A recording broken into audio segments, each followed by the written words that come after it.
साहेब, मराठ्यांचा विजय झाला असं म्हणतायत. जरांगेंनी आता विजय सभा घेतली आणि आरक्षण त्यांना मिळालं. असं आहे की तूर्त असं वाटतंय की मराठा समाजाचा विजय झाला असं वाटतंय, परंतु मला काही तसं काही पूर्णपणे काही वाटत नाही. एक तर अशा रीतीचे झुंडशाहीने अशा प्रकारचे नियम कायदे हे बदलता येत नाहीत. आम्ही सुद्धा शपथ घेताना आम्ही काम करू without any fear and favour. कुणाला न घाबरता आम्ही निर्णय घेऊ, कुणाला फेवर करणार नाही, अशी शपथ आम्ही सगळे मंत्रिमंडळाने घेतलेली आहे. आता ही जी आहे ही एक सूचना आहे, नोटीस आहे. याचं रूपांतर नंतर होणार आहे. 16 फेब्रुवारी पर्यंत जे आहे त्याच्यावर हरकती मागवण्यात आलेल्या आहेत. महाराष्ट्रातील ओबीसी समाजाच्या आणि इतर समाजाचे जे वकील असतील, सुशिक्षित असतील, त्यांनी या सगळ्याचा अभ्यास करून या अशा प्रकारच्या हरकती ह्या ताबडतोब पाठवण्यासाठी प्रयत्न करावेत. लाखोच्या संख्येने हरकती सरकारकडे पाठवून द्यावं. ओबीसी समाजाच्या सर्व कार्यकर्त्यांनी सुद्धा या हरकती अशा प्रमाणे पाठवाव्यात की जेणेकरून सरकारला सुद्धा लक्षात येईल की याची एक दुसरी सुद्धा बाजू आहे आणि दुसरं सुद्धा काही लोकांचं मत आहे. माझी विनंती आहे त्या सगळ्यांना की नुसतं जे आहे एकमेकावर ढकलून किंवा चर्चा करून होणार नाही, तर प्रत्यक्ष कृती करावी लागेल. तुम्हाला याच्यावर हरकती घ्याव्या लागतील आणि आम्ही त्या हरकती आमच्या समता परिषदेच्या याच्यामध्ये तर त्याबद्दल आम्ही निश्चितपणे विचार करून योग्य प्रकारे पुढची आम्ही कारवाई करू. एक आहे माझं स्वतःचं मत असं आहे की हे सगळे सोयरे जे आहे हे कायद्याच्या कसोटीवर अजिबात टिकणार नाही असं माझं मत आहे. यामध्ये मराठा समाजाला सुद्धा मला त्यांच्या निदर्शनास आणून द्यायचं आहे. हे ठीक आहे की तुम्ही ओबीसीच्या 17, 18, 19% जे काही आरक्षण शिल्लक राहिलंय त्याच्यामध्ये येण्याचा आनंद तुम्हाला मिळतोय, तुम्ही जिंकलात असं तुम्हाला वाटतंय. पण तुम्ही दुसरी एक बाजू लक्षात घ्या, या 17% आता जवळजवळ 80-85% लोक येतील. म्हणजे शेड्यूल कास्ट, शेड्यूल ट्राईब तर वेगळे आहेत, पण हे 54%, तुम्ही 21% जरी म्हटलं तरी ते 75%. हे सगळे जे आहे एकाच ठिकाणी येतील. ईडब्ल्यूएस खाली तुम्हाला आतापर्यंत जे केवळ 10% आरक्षण तुम्हाला मिळत होतं की ज्याच्यामध्ये 85% आरक्षण, त्या 10% मधलं 85% आरक्षण मराठा समाजाला मिळत होतं, ते आता यापुढे मिळणार नाही. ओपन मध्ये जे उरलेले 40% होते त्याच्यामध्ये तुम्हाला परत आरक्षण मिळत होतं, ते सुद्धा तुम्हाला आता मिळणार नाही. म्हणजे एकूण 50% तुम्ही खेळत होता. 10% ईडब्ल्यूएस आणि उरलेले 40%, या 50% तुम्हाला संधी होती. ती संधी गमावून तुम्ही, आणि तिथे दुसरं कोणच नाहीये, त्या 50% शेड्यूल कास्ट नाही, शेड्यूल ट्राईब नाही, ओबीसी नाही, जवळजवळ 74% समाज हा तिथे नाहीच. त्या 50% फक्त मोठा मराठा समाज, 2-3% असलेला ब्राह्मण समाज आणि लहान लहान समाज, एखादा जैन वगैरे असे काय असेल तर, ह्या सगळ्यांवर आता पाणी सोडावं लागेल. आणि 17% असलेले जे शिल्लक आहे त्या 374 जातींबरोबर जे आहे तुम्हाला झगडावं लागेल. तर ठीक आहे, ओबीसीचं आरक्षण त्याला धक्का लागणार नाही, धक्का लागणार नाही असं म्हणत बॅकडोर एंट्रीनं जे आहे तुम्ही प्रयत्न करता,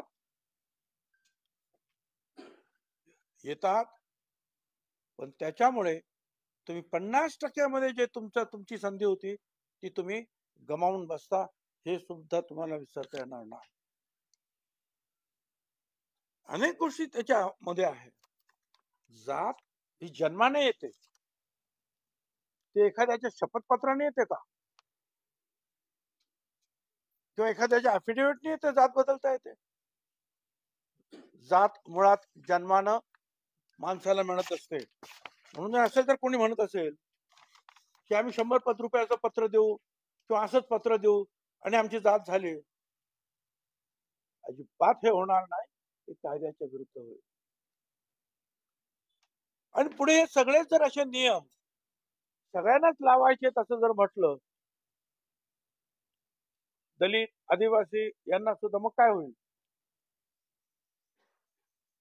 दलितांमध्ये पण कोणी घुसतील, आदिवासी मध्ये सुद्धा कोणी घुसतील.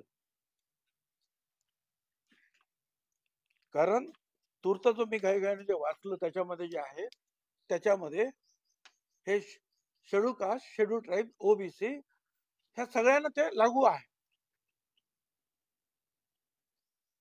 मग मला दलित समाजाच्या नेत्यांना सुद्धा, आदिवासी समाजाच्या नेत्यांना सुद्धा विचारायचं आहे की याचा काय पुढे काय होणार. अलीकडेच मला माहिती आहे की एक भांडण असं चालूच आहे की खोटी सर्टिफिकेट घेऊन आदिवासी समाजाची मध्ये नोकऱ्या घेतल्या. सुप्रीम कोर्टाने सुद्धा त्याच्यावर निर्णय दिला की सगळ्यांना काढा जे खोटे आहेत आणि त्यांना त्यांच्याकडून भरपाई करा. तो प्रश्न अजून सरकार सोडवता नाकी न येत आहे. आता याच्यापुढे अशा रीतीने आदिवासीला सुद्धा लागू होणार का, दलितांना सुद्धा लागू होणार का? म्हणजे सगळं काही ओपनच करून टाकलं. कोणी पण या, एक अफिडेव्हिट करा, एक पत्र द्या, काहीतरी झालं. मला वाटतं हे सगळं जे आहे हा आयवॉश आहे. ओबीसीवर अन्याय केला जातोय की मराठ्यांना फसवलं जात आहे, याचा अभ्यास आपल्या सगळ्यांना करावा लागेल. सरसकट गुन्हे मागे घ्या.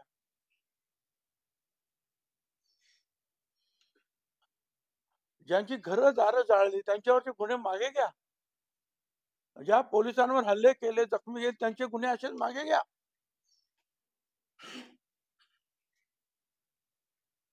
मग हा नियम सगळ्यांनाच उद्या लागू होईल. कोणी अशा मागण्यांसाठी जर पोलिसांना मारलं, कोणाची घरं जाळली आंदोलन म्हणून, गुन्हे मागे घ्या. सरकारी भरती करायची नाही इतरांची, त्यांच्यासाठी वेगळं ठेवायचं. किती ठेवायचं त्यांच्यासाठी, ते प्रमाण किती ठेवायचं? क्युरेटिव्ह पिटिशन जे आहे ते न्यायालयामध्ये आहे, तोपर्यंत मराठा समाजातील सगळ्यांना 100% शिक्षण मोफत द्या. का बरं मराठा समाज, दलित, आदिवासी, ओपन सगळ्यांनाच द्या ना, सगळ्यांनाच द्या. ब्राह्मण समाजाला सुद्धा द्या, सगळ्यांनाच द्या. फक्त एकालाच द्या कशासाठी?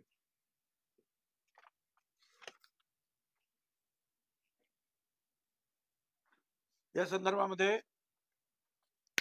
मी उद्या 5 वाजता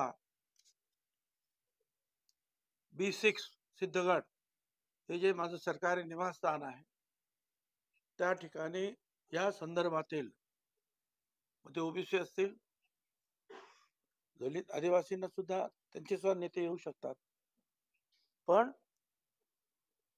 विशेषतः ओबीसी नेते ते कुठल्याही पक्षाचे असतील किंवा पक्षाचे नसतील, कुठल्या संघटनेचे असतील किंवा नसतील, त्यांनी कृपया